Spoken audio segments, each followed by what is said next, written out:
I'm Kirsten and I'm a natural nutritionist.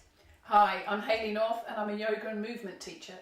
Together we have combined our skills to bring you workshops we have called Hydration and Light.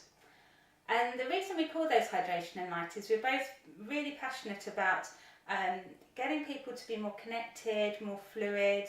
Hydration isn't just about drinking water, it's about making sure that fluids are flowing through the body, getting nutrients to where they need to go, but also getting messages to where they need to go, and carrying away all the rubbish that gets in the way. And light is about being connected as well, because we also receive information via light and we produce light in our bodies, and that's another way that we communicate.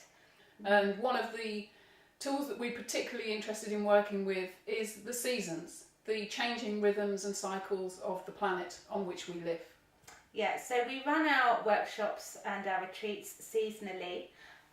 So we might pick up what's going on for the autumn, specifically around the equinox. We might look at what's happening as we move into winter, then into summer, of course after spring.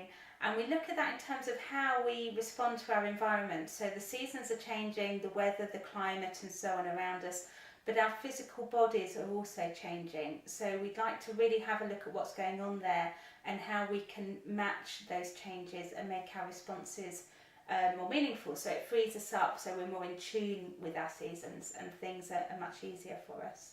So for instance, during the transition from winter and into spring, we might be looking at more movement that has this sense of emerging, of growing, of coming out of the winter hibernation, the stillness and quietness, the introverted nature of winter, and out into the blooming, the blossoming of spring. This, in the Chinese theory, relates closely to the liver and the gallbladder, so to the woody element, which relates in our physical bodies to tendons and ligaments and woody structures such as the hamstrings.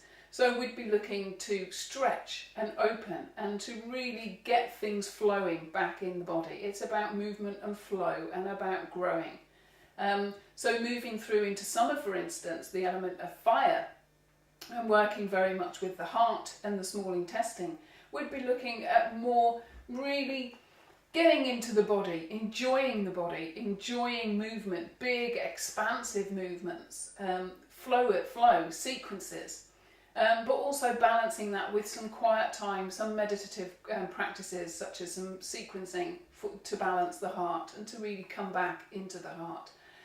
Moving through into autumn, we'd have movement practices that help us ground more, bring us back to earth, and then connect in with things like through the metal element, the qualities of the lung and the large intestine.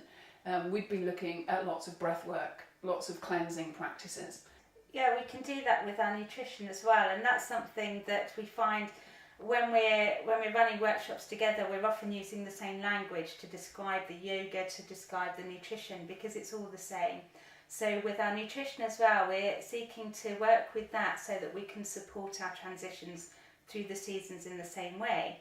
So with winter, when it's this more grounding environment that we have, and energy literally wants to move more downwards and inwards, it's more appropriate to things like casseroles and things that are baked in the oven, things that are cooked for a long time, stews, soups, that give us that real warming, grounding nourishment.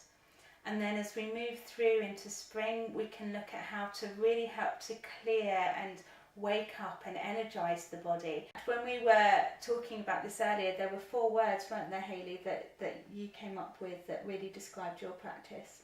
Yes, that's right. For me, the words that really resonate are alignment on all levels, not just physically within the body. However, that's important that we begin to undo the body from habitual patterns of tension that manifest just through the way we live our day-to-day life. But alignment with the seasons, alignment with our environment, alignment with the planet and the universal rhythms that are occurring. Fluidity not just in drinking water, fluidity in our bodies, fluidity in the way we move.